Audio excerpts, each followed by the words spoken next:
urban planning perspective.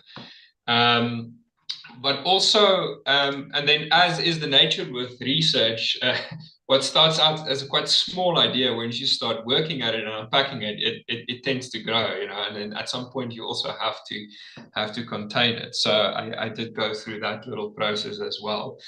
But some of the specifics that really interested me is when I looked at a representation of race groups in Gauteng, but not on a macro scale, as in a index value for a municipality or for an entire region in a municipality.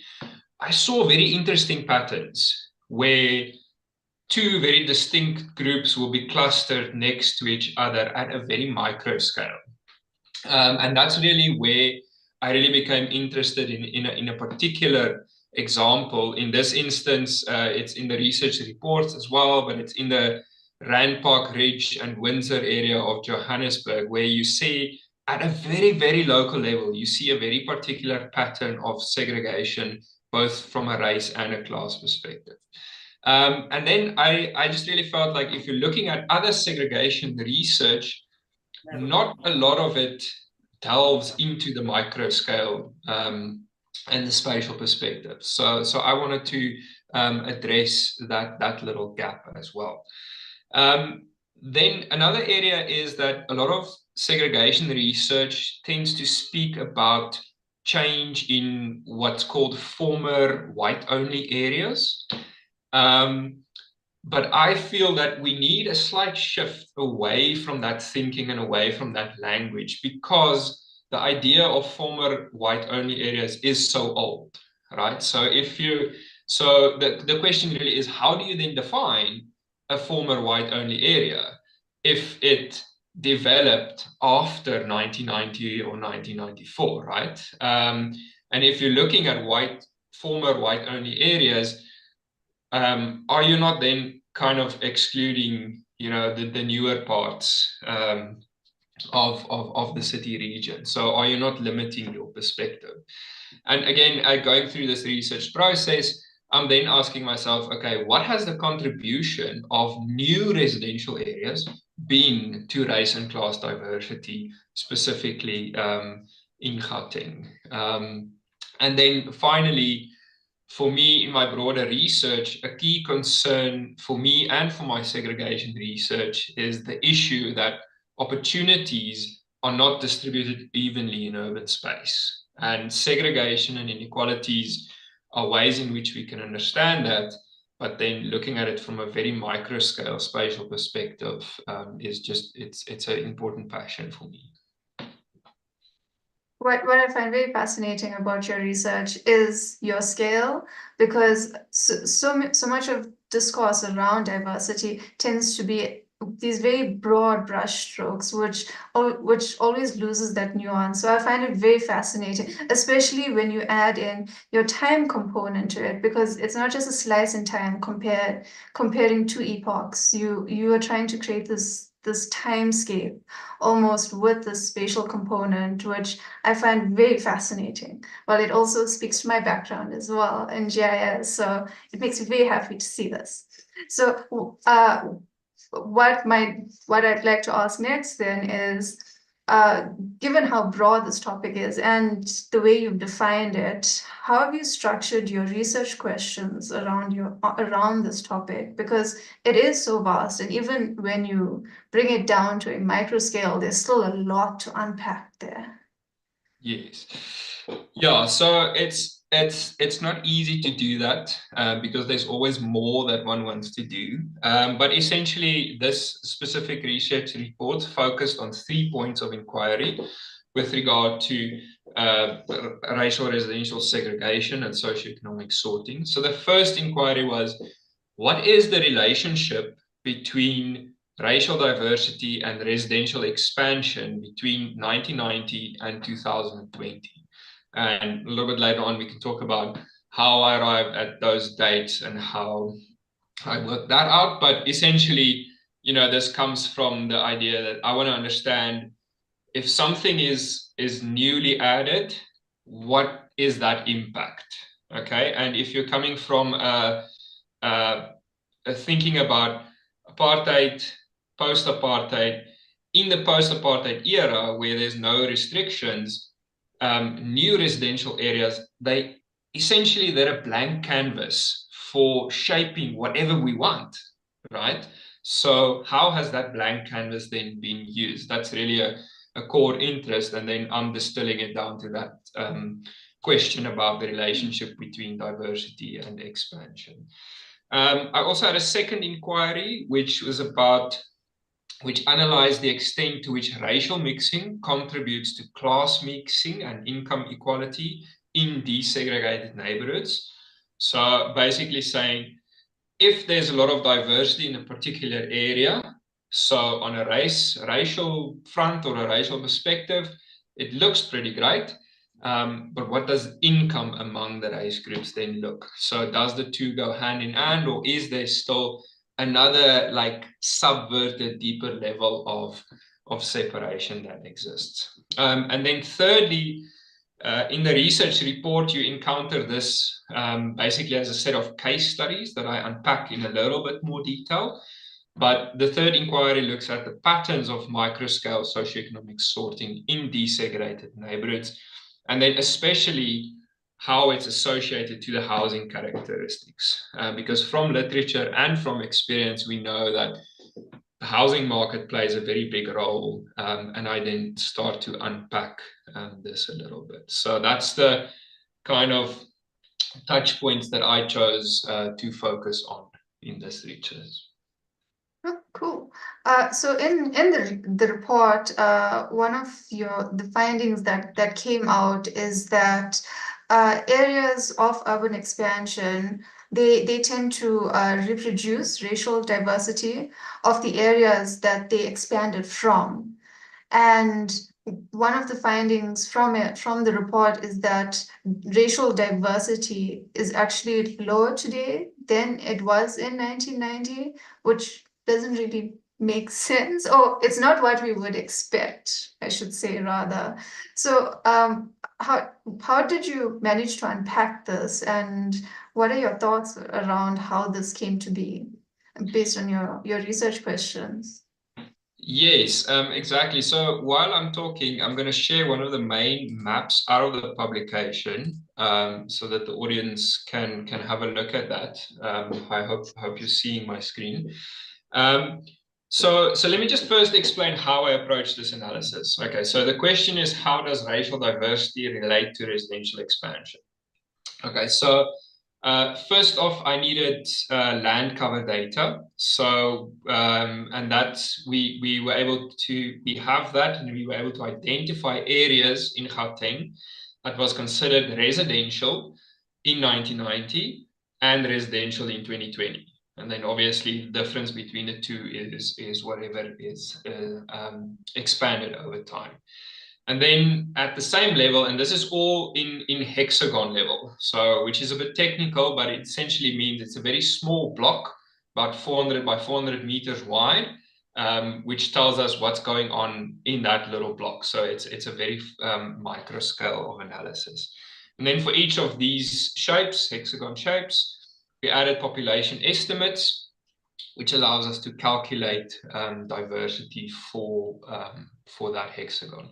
So if you're looking at the map, so everything that's not shaded gray, so everything from a light yellow to a dark pink purple shading, those are the areas, the residential areas that's been added to the Gauteng residential footprint since 1990 up to 2020. Okay, so you can see it's sort of on the fringes. So I'm specifically not focusing on the areas in the old footprint that would have also diversified over time. There's another element of research that I'm currently exploring, which does a little bit of this. So, but then if you're looking at these results, intuitively what you would pick up is that there's a lot of areas that are colored in this light yellow, pale shading, okay? And those are the areas where racial diversity is very low. So in other words, one population group of the four main population groups is dominating that area.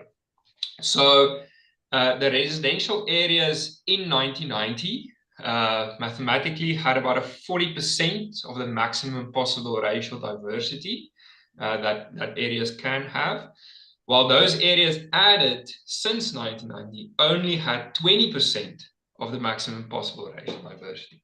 So therefore, racial diversity on an overall level has actually been lower. And that's because the urban expansion of low diversity areas, these light yellow shaded areas, which are in and around townships, are considerably larger in terms of the land area and the estimated population in them than those areas that are expanding and have high diversity, the kind of pink purple areas. So it means, like, if you look at areas around Mamelodi, Atteridgeville, Soweto, they are added and they have very low diversity.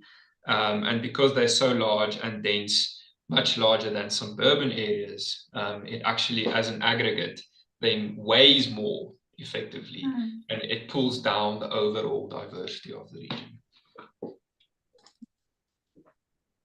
It's really interesting to see it mapped out like this, those almost, well, I wouldn't call them peripheral areas, but those areas of expansion, and especially that 0 to 10% category.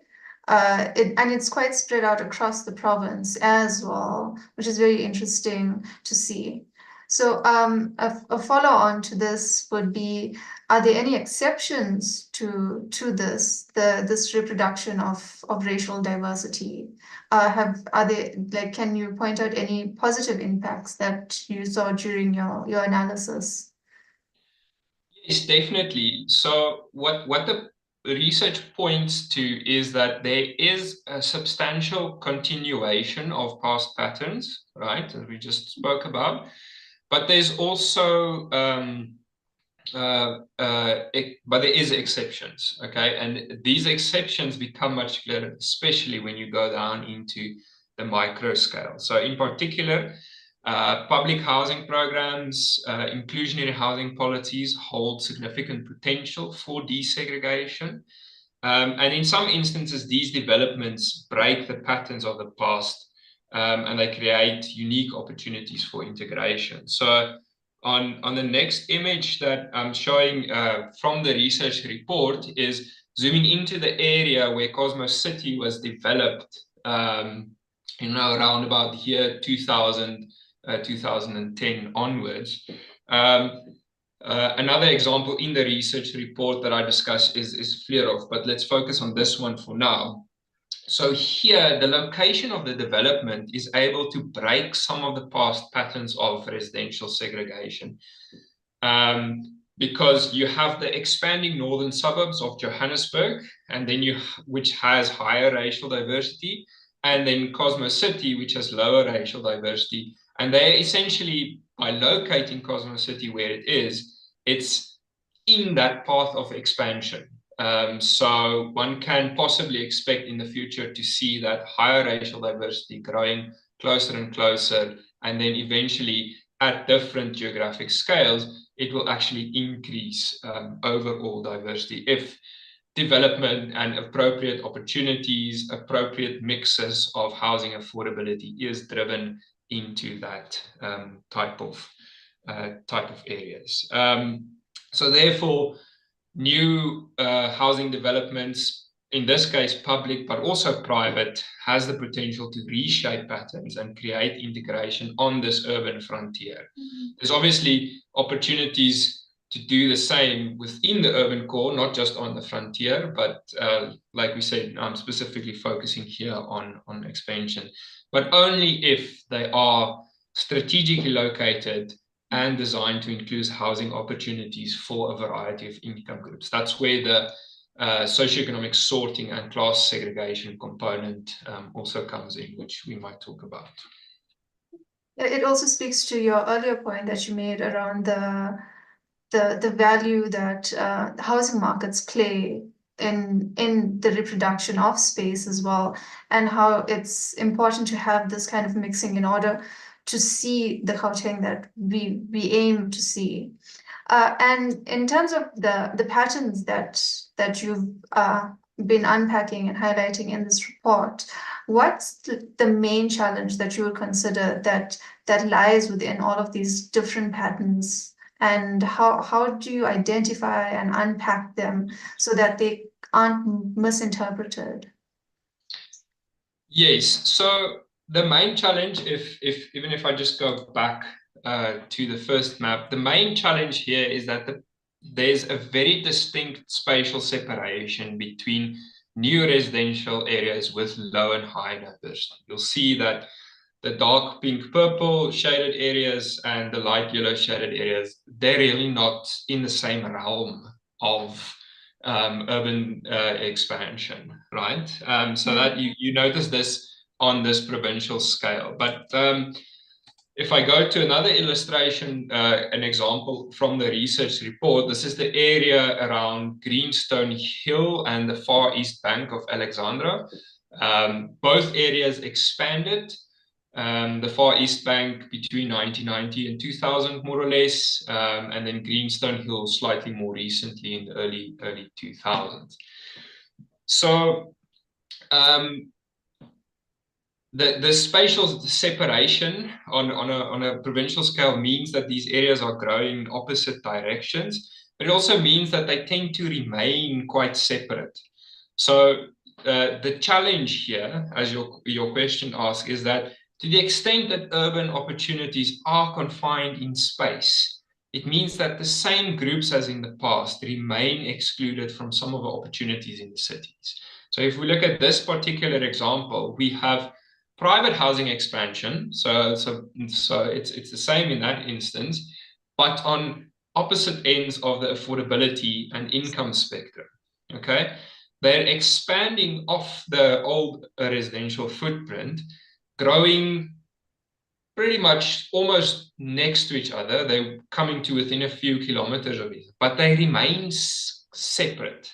There's no opportunity for functional integration between them because of the housing market or just because of the geography of this area. In this particular instance, there's a national highway that runs between these two settlements. And that's really the challenge with these patterns, is that even when they start to come closer to each other and break these past patterns, often other challenges remain, and it becomes then a concern for urban planning to think further into the future and say, okay, well, we're probably not going to integrate these two settlements in terms of mixing the houses, flipping them around. But there's opportunities in the one that doesn't exist in the other. And somehow, for example, maybe through transport interventions, we have to link them in a much more efficient way so that those opportunities that are confined in the different spaces become accessible to a bigger group of people in an efficient way. Yeah, it really highlights the barriers that infrastructure can create as well when there is a lack of that infrastructure between two very different types of communities.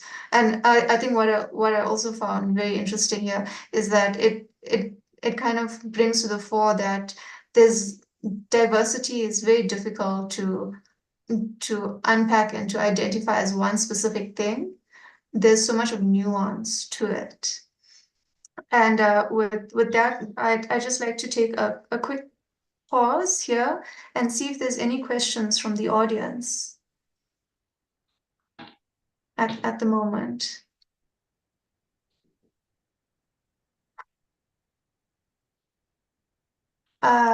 Levin, I see your hand.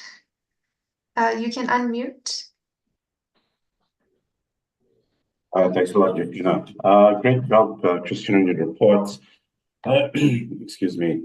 Just a quick question about integration in terms of that socioeconomic boundary between these different settlement types, between Greenstone and the Far East Bank, to encourage that level of integration, particularly with that socioeconomic divide. What sort of work needs to be done to incorporate the two, because socioeconomic diversity kind of enables the racial diversity picture that you're seeing there. So in a functioning city, how can we break down those barriers? If that makes sense. Yes, yeah, no, I think, yeah, I mean, that's in a way, that's the conundrum. Okay, what do we do? So in my opinion, there's kind of three approaches, and they all vary, I think, from place to place in terms of how feasible and how hard they would be. Okay, the first one, which tends to be quite hard, is that if you have two spaces, one has a lot of opportunity or is of a socioeconomically higher position, and one that doesn't have a lot of opportunity and socioeconomically lower, is that you somehow have to lure people by inserting opportunity into the low opportunity space. You have to lure people to that space. Okay. In South Africa specifically, the nature of desegregation is such that it goes very one directional. So you never see a township space desegregating. You see your former white areas and your upper class areas desegregate. It doesn't go the other direction. Okay. Yeah. So but that's quite a big challenge, right? So in order to lure, but effectively that's the one. You have to create opportunities in places in order to attract a broader range of socioeconomic and then maybe population groups. The second, which is relatively easy in my opinion in expanding new areas, but it's harder in existing areas, is in your high opportunity, higher socioeconomic group space, you have to create or you have to diversify the housing affordability in that area. So all new development, whatever it is, has to cater for the full spectrum of housing affordable opportunities. It just has to. I think in a society like South Africa, it is a must. Obviously, there are challenges to that as well, which we won't be able to go into now, but that's a must. And then the third one, which is also relatively easy, is like, and it pertains to this particular example, is if you have two existing settlements, it's very unlikely that you're going to change their individual nature now. You have to create and facilitate more opportunities for interaction between them. Okay, so to make it very practical, the Greenstone Hill area is made up of a lot of complexes. All of those complexes have a lot of units in them. So those units have, might have people who are needed to clean them, and the complexes have their own security. Okay. So where does the people who are employed in those opportunities come from? Okay. If they happen to come from something like Alexandra or the Fast East Bank, we have to make it as efficient and cost effective for people to move between the two areas and interact and use the opportunities that are located in both areas. And typically, one way of doing that is through transport interventions, for example. So those are the three things, if that sort of answers your question. Thanks, Christian. Thanks for that response, Christian, and thanks, Leuven, for the question. Are there any other questions? Any other hands? I'm not sure if people recall the prompt that I posed at the start of the session. Your reflections on diversity, both race or either race or class within the areas that you live or frequent. What are your thoughts or perspectives on that? Graham, I see your hand. You can please unmute.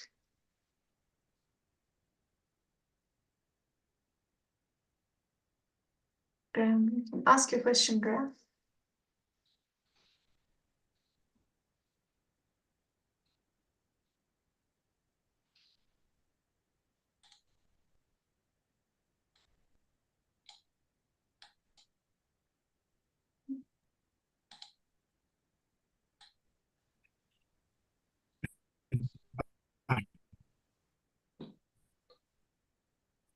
was actually trying to answer your prompt. Can you hear me? Yes, we can Can hear you you hear me? now. Oh, sorry. It seemed to freeze there for a second.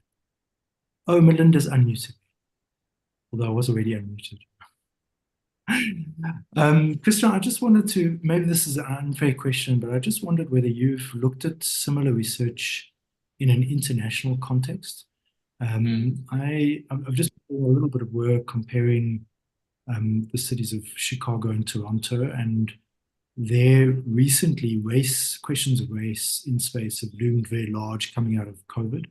And I just wondered whether you've sort of done any kind of comparative work about how your research, which of course has dramatic relevance here because of the apartheid past, also paints pictures that might have relevance in other contexts. In other words, do your ideas resonate with scholarship that's happening elsewhere in the world around race and class and space? Yeah, so that's a part of the research that I haven't tackled in specific detail. I think as we went through, as the research grew, there was a component about international research, but it became very difficult to contain. But yeah, I'm aware of research in Canadian cities. Obviously American scholarship is also quite strong on segregation side. My experience is that it's often quite heavy on the index calculation side of things. Whereas in this research, I was a lot more interested in the spatial patterns at a micro scale. So I'm not yet sure about comparability, but it would definitely be interesting to see that, and it's a potential area for future work to continue. So thanks for that prompt. It's I think it would be very important, especially if there are lessons that we can learn here as well, or maybe contribute the other way. So thanks for that.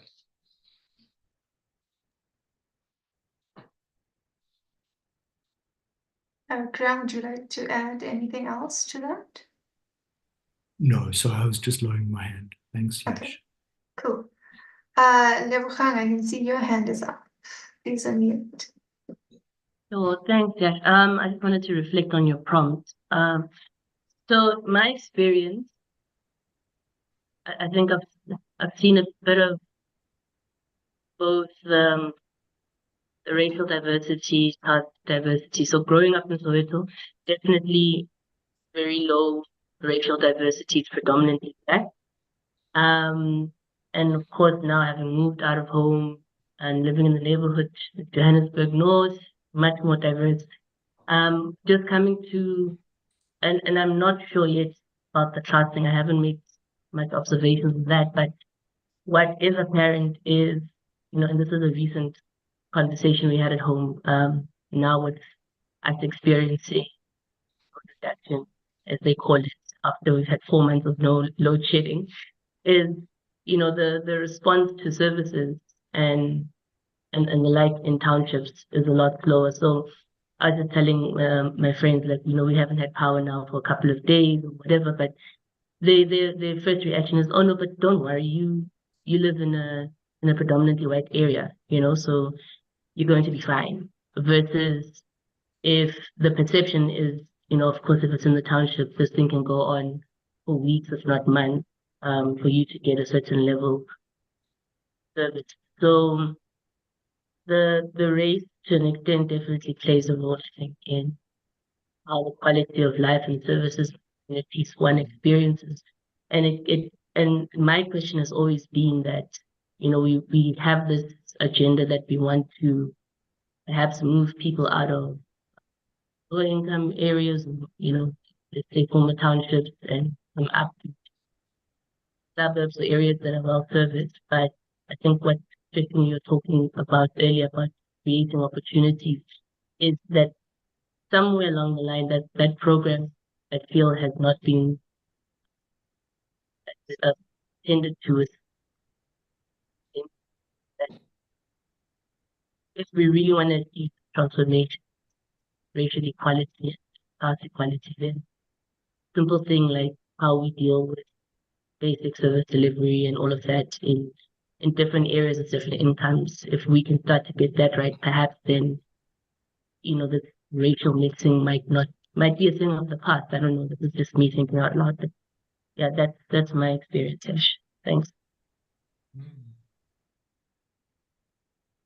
No, thank you for that exchange, Debo. It's very interesting to hear as well because I share a similar kind of experience as well. Although I moved from KZN, which was in a little community which I lived was predominantly Indian, and coming to Gauteng, which was much more racially diverse compared to the small town that I grew up in. So thank you for that. Christian, do you have any thoughts or reflections? Yeah, I mean, my thought is that I agree that if we are able to provide opportunities equally across the city region, then race wouldn't be such a big issue, or the clustering of race groups wouldn't be, right? There's a very intricate link between segregation and inequality.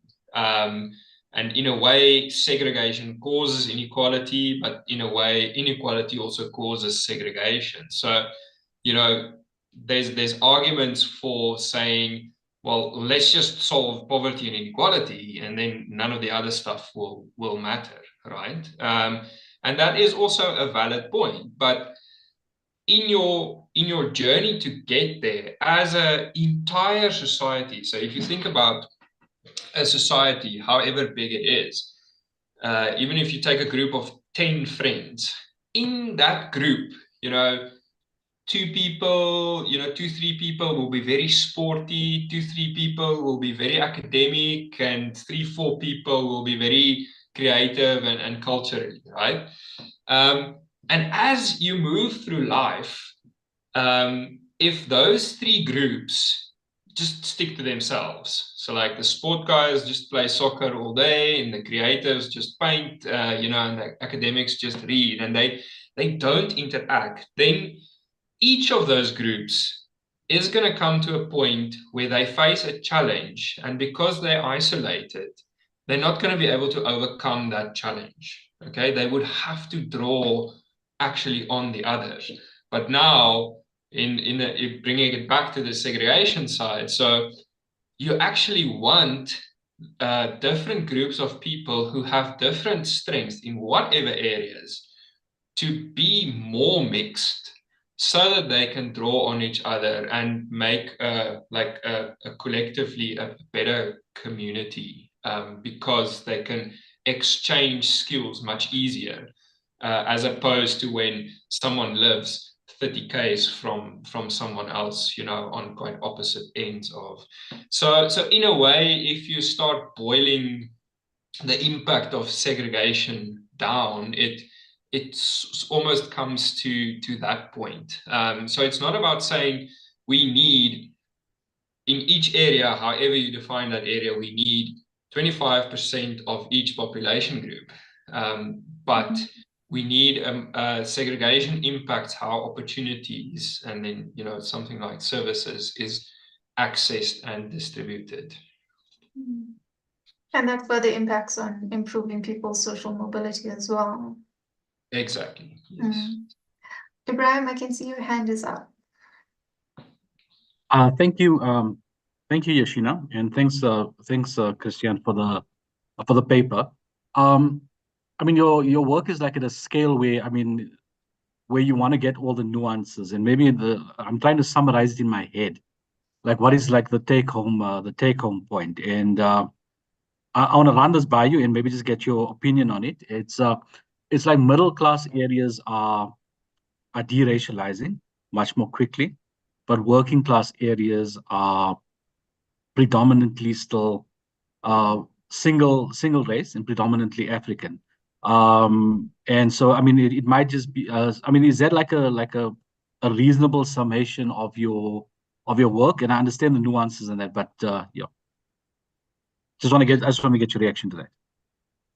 Yes, I think that's a very, very reasonable summation. And the only thing that I would add is the time component. So if we look at it over time, it suggests that, so yes, the middle upper class desegregates, the working lower class does not. But then over time, they spatially and socioeconomically, they just keep continuing growing further and further apart from each other, except in the few examples where housing, development breaks it. So yes, I think that's a reasonable summation without the nuance, which is important. That's why we're doing the micro scale stuff, because the nuance is so important. Are there any other questions from anyone else? Okay, I'm not seeing any hands or anything in the chat. Please feel free to drop any questions in the chat as we go along as well. I'm going to jump in and ask a question around, well, given that race and class are such defining factors of diversity, I'm curious as to your process around how you understood these concepts and how you defined it in your research, and how that definition impacted your findings as well, because you do come at it from a very particular perspective. So I'm curious as to how you arrived there. Yes, so after analyzing diversity, in these expanding areas, the question that remains is about, okay, so that's the race perspective, but what about class? So the way I tackle this question is to look at the income differences between population groups in areas that are relatively mixed. So it comes from the position to say, okay, racial mixing has happened.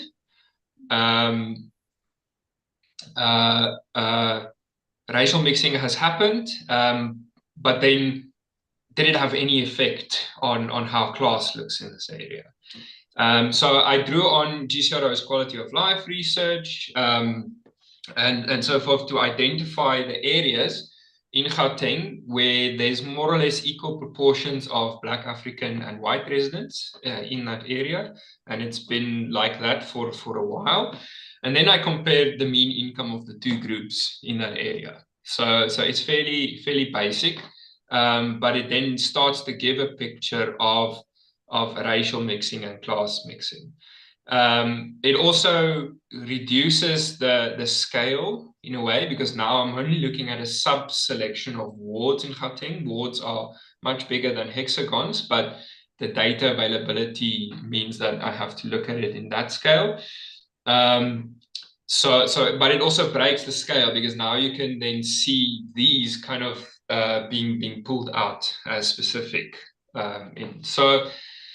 And the results are they're closely related to our existing understanding of continued racial inequality in South African cities. So there's only a handful of areas in this work that I did where the Black African income is slightly higher than the white income. Okay.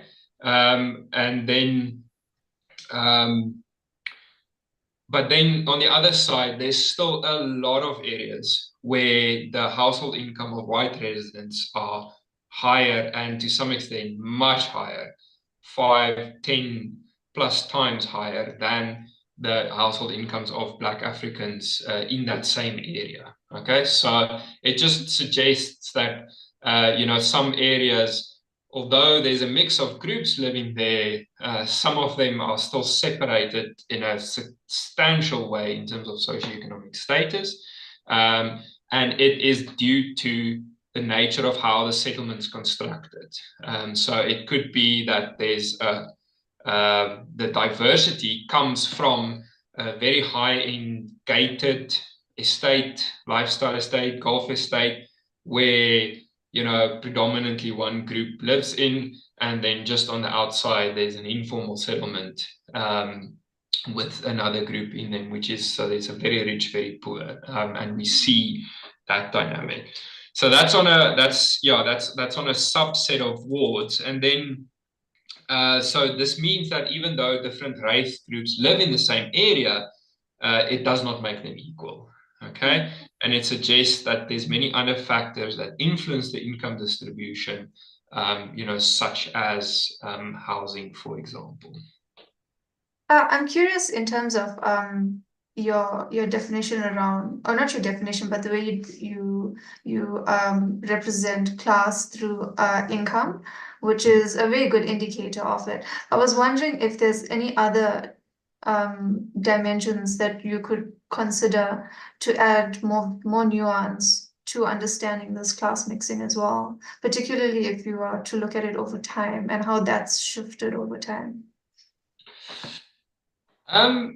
Yeah, I didn't go far down that route in this research. I touched on how things are different in the areas by, for example, looking at not just income, but then after analyzing the income, how does what proportion of people, for example, in the areas have access to medical aid, you know, or go to private healthcare facilities, have tertiary education levels, or then on the other side of it, how many of the people have social grants or really struggle with hunger. So it is possible to consider each one of those individually, or to combine them in a broader sense of socioeconomics.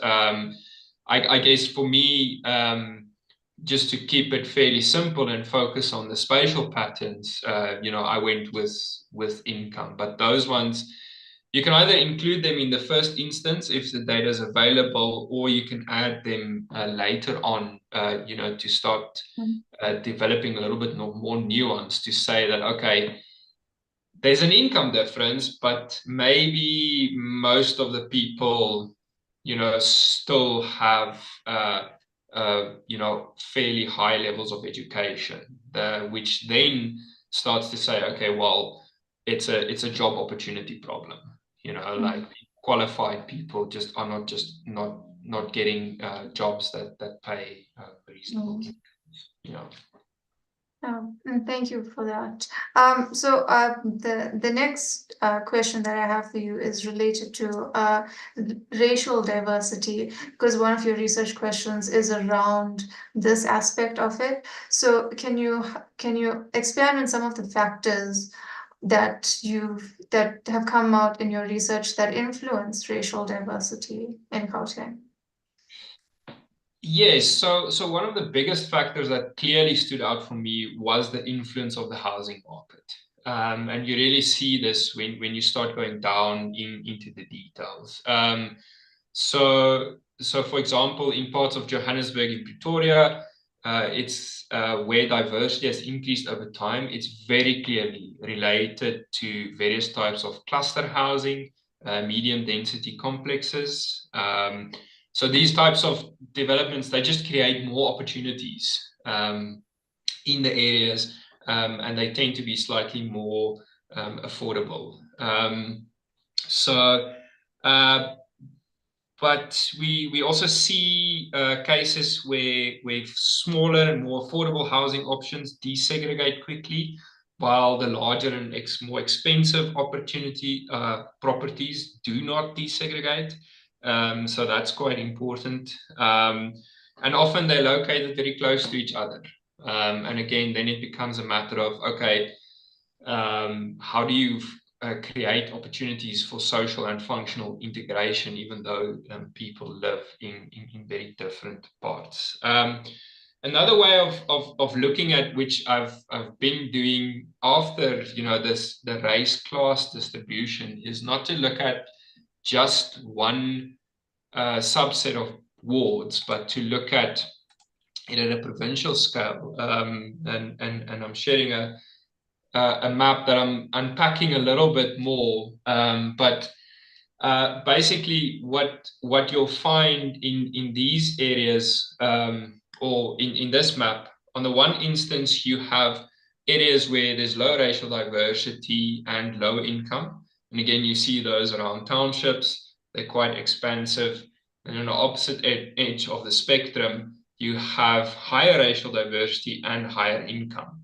And now, for example, one of the things, if you look at this map, right in the center, if you look at where, just above where the labels for Krugersdorp and Bryanston is, there's that ribbon of dark blue where there is high racial diversity and high income. And if you know Johannesburg or Gauteng well, you'll know that in that ribbon, that's like the northern suburbs and Roodepoort, the medium to high density complex developments that develop, in exactly in that ribbon. So it's those types of developments that then help shape increased racial diversity, but they do it for a very particular segment of affordability and housing market. Yeah, it's fascinating to see how those quite high dense developments are really influencing the way in which that racial diversity is producing itself now as well, particularly in these mass scale developments that are popping up. I see, Melinda, you have a comment in the chat around the diversity of income levels and class and the issue of street politics. Would you like to unmute and expand further? Thank you. I think I kind of laid it out there. It's just been a really interesting thing to read in Christian's paper and hear him talk a bit more about is these unconscious things that are happening in neighborhoods that the minute I read his report, I thought, hang on a second, this makes more sense now. But I'd be really keen to hear Christian speak a bit more about that. Thank you. Yeah, I mean, I think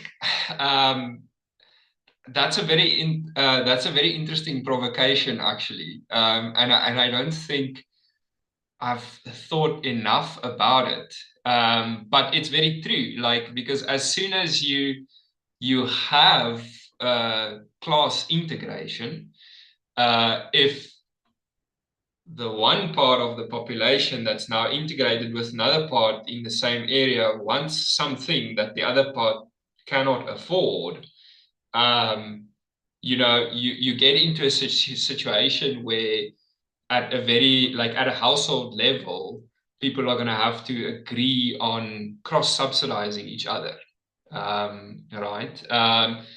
And yeah, I mean, that's potentially a drawback of integration, I think, because if that doesn't go over smoothly, people are going to decide, okay, well, then we're just going to, again, cluster together, and do our own thing in our own little corner of the neighborhood, because you don't want to contribute. So, but I think that is then also something that where government and policy needs to come in to make sure that all areas are equally safe, for example, and there shouldn't be a need for people to take their own household income and put it into safety and security measures, because that's a responsibility that needs to be taken care of for everybody, whether they can afford it or not.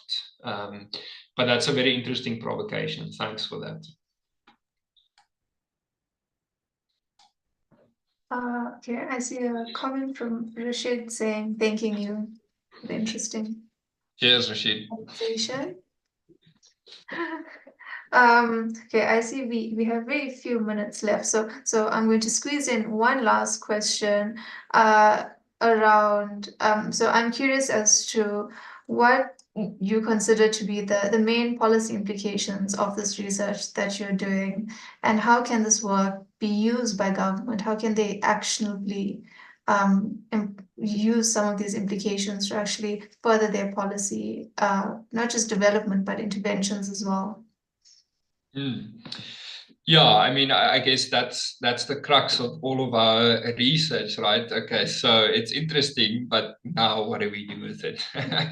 I think what this research has shown quite clearly and practically is that public housing programs and inclusionary housing policies has significant potential for integration. Okay, there's obviously caveats to that is that you can't locate it anywhere, then it loses that potential. But it's really important to have more of these types of development located in good places and in parts of the city that bring positive spatial transformation. The second implication that I feel quite strongly about is that policies and planners need to look at information at multiple geographic scales, right? It's very easy to calculate a segregation index for Johannesburg, and it will be the best segregation index of all the municipalities in Gauteng. But that does not mean Johannesburg is not segregated, right? So you have to then go deeper. So yeah, that's another important thing. And then I think what this research also shows is when you're looking at change over time, you're looking at the micro scale stuff, you are able to pick up patterns that you need to also think about into the future. Okay, so going back to our Greenstone Alex example, long-term planning needs to consider how these areas will look 10 years from now because the highway is not going to go away. So how are you going to link them? Okay. Similarly, on the Cosmos City northern suburbs expansion side, that expansion is happening and it's most likely going to continue happening. So it gives urban planners an opportunity to look actually ahead and identify where these patterns are going in the right or the wrong direction, and what land, if you make it very practical, is required to break it, and then try and get hold of that land before it becomes expensive land, because that's the challenge with my first point. If you're doing public housing and inclusionary housing, it needs to be located on good land, but good land is expensive. So it actually prompts policymakers to look at these trends and then start looking ahead and not play catch up, but actually put these developments in places where they can grow and integrate and be spatially transformative. Yeah, I think what I find really exciting about your research is that you've managed to marry this really data-driven process, which is based on numbers and method, with the real context, specific issues within Gauteng, and you bring it out in a way that's really approachable and understandable, which I aspire to do in my own research as well. So I find that very fascinating. So, and I see that we've reached 5 o'clock already. So thank you very much, Christian, for talking us through your research. It was very fascinating. And thank you to everyone who stayed on the call as well. We really appreciated your comments, contributions, and I hope you also found this as illuminating as I did. Thank you. Thank you very much, everyone. Have a good evening. Yeah. Bye. Thanks, guys. Much appreciated. Thanks so much. This was such a great conversation. Bye. Bye. Bye.